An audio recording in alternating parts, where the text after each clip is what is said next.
मौलाया सल्ली वसल्लिम दाइमन अबदन अला हबीबिका खैरिल खल्क़ि कुल्लिहिम।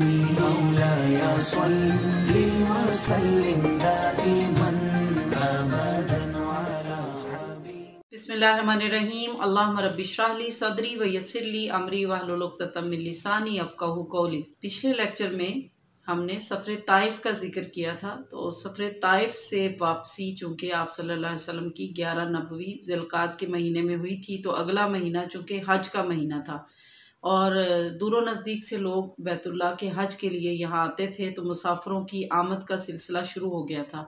आपने हज के मौका को गनीमत जानते हुए मुख्तलिफ वफूद पर, मुख्तलिफ अशख़ास पर इस्लाम को पेश करना शुरू कर दिया। और वैसे तो सन 4 नबवी से ही आप मुख्तलिफ कबाइल पर इस्लाम को पेश कर रहे थे और उनकी तादाद तकरीबन 14 बनती है, मगर इब्न इसहाक ने उन 3 कबाइल का ज़िक्र बतौर ख़ास किया है जिन पे आपने इस्लाम कबूल किया, और उन लोगों ने आगे से क्या उनके साथ गुफ्तगू हुई उसको भी नकल किया है। तो मैं सिर्फ 3 कबीलों का नाम लूँगी, कबीला बनु कल्ब, कबीला बनु हनीफ़ा और कबीला आमिर बिन सासा, मगर उन कबाइल ने इस्लाम की दावत को कबूल नहीं किया। आप सल्लल्लाहु अलैहि वसल्लम ने वफूद और कबाइल के अलावा भी कुछ अशख़ास पर, कुछ अफराद पर इस्लाम को पेश किया, और उनमें से बहुत सारे खुश नसीब ऐसे थे जिन्होंने इस्लाम की दावत को कबूल किया। उनमें से ख़ास तौर पे सुवैद बिन सामत, अयास बिन मास, हज़रत अबू ज़र गफ़ारी, तुफ़ैल बिन अमर दौसी और ज़िमाद अज़दी शामिल हैं। इन सब के सब हज़रात ने इस्लाम की दावत को कबूल किया, और उनमें से ज़्यादा का ताल्लुक़ यसरब से था और कुछ का यमन से था। और इनके ज़रिए भी, यानी इन लोगों पे इस्लाम की दावत का पेश होना और फिर इनके इस्लाम का कबूल करना आगे जाके इस्लाम की बड़ी कामयाबी का बायस बना। आप सल्लल्लाहु अलैहि वसल्लम सन 11 नबवी में हज के मौका पर ही गश्त पर थे। रात के वक्त हज़रत सिद्दीक़ अकबर रदियल्लाहु ताला अन्हु और हज़रत अली मुर्तज़ा रदियल्लाहु ताला अन्हु आपके हमरा थे, और आप मिना की घाटी से गुजर रहे थे। तो आपने कुछ लोगों को देखा जो आपस में गुफ्तगू कर रहे थे। आप उनके करीब गए, उनसे मुखातिब होकर पूछा कि वो कौन हैं और कहाँ से हैं। तो उन्होंने कहा कि वो यसरब से हैं और उनका ताल्लुक़ कबीला खज़रज से है।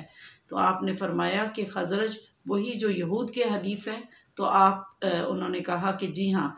तो उस पर आपने उनसे बातचीत की, उनके सामने कुरान मजीद की कुछ आयात तिलावत की और उन पे इस्लाम को पेश किया। तो उन्होंने फ़ौरन आपकी दावत को कबूल कर लिया, ये कहते हुए कि ये तो वही नबी मालूम होते हैं जिनके बारे में यहूद हमें धमकियां देते थे कि वो इन नबी के साथ मिलकर हमें नस्तो नाबूद कर देंगे। तो इस पे उन्होंने बग़ैर तामुल के इस्लाम की दावत को कबूल कर लिया। ये वो 6 नौजवान थे जो सादतमंद थे, और ये मदीना जब वापस गए तो इन्होंने नबी पाक सल्लल्लाहु अलैहि वसल्लम का पैगाम घर घर में पहुंचा दिया।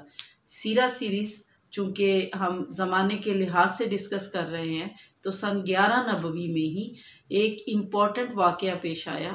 हज़रत उम्मुल मोमिनीन हज़रत आयशा सिद्दीक़ा रदियल्लाहु ताला अन्हा के साथ आपका निकाह हुआ, और रुखसती हिजरत मदीना के बाद हुई। निकाह के वक्त हज़रत उम्मुल मोमिनीन हज़रत आयशा सिद्दीक़ा की उम्र सिर्फ 6 साल थी, और जब रुखसती हुई तो उनकी उम्र मुबारक 9 साल की थी।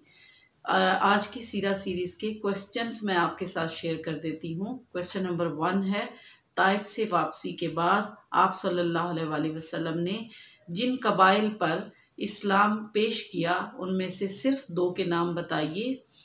क्वेश्चन नंबर 2 है, आप सल्लल्लाहु अलैहि वसल्लम ने जिन अफराद पर इस्लाम को पेश किया उनमें से भी सिर्फ 2 के नाम बताइए। क्वेश्चन नंबर 3 है, यसरब के वो 6 सादतमंद नौजवान जिन पर आप सल्लल्लाहु अलैहि वसल्लम ने इस्लाम की दावत को पेश किया, वो आप सल्लल्लाहु अलैहि वसल्लम को कहाँ मिले थे। क्वेश्चन नंबर 4 है, यसरब के उन 6 नौजवानों का ताल्लुक़ किस कबीले से था। क्वेश्चन नंबर 5 है आप सल्लल्लाहु अलैहि वसल्लम का हज़रत उम्मुल मोमिनीन आयशा सिद्दीक़ा के साथ निकाह कब हुआ और रुखसती कब और कहाँ हुई। अल्लाह रब्बुल इज़्ज़त से दुआ है कि अल्लाह ताला हमें सीरत का इल्म हासिल करने और उस पर अमल करने की तौफीक अता फरमाए।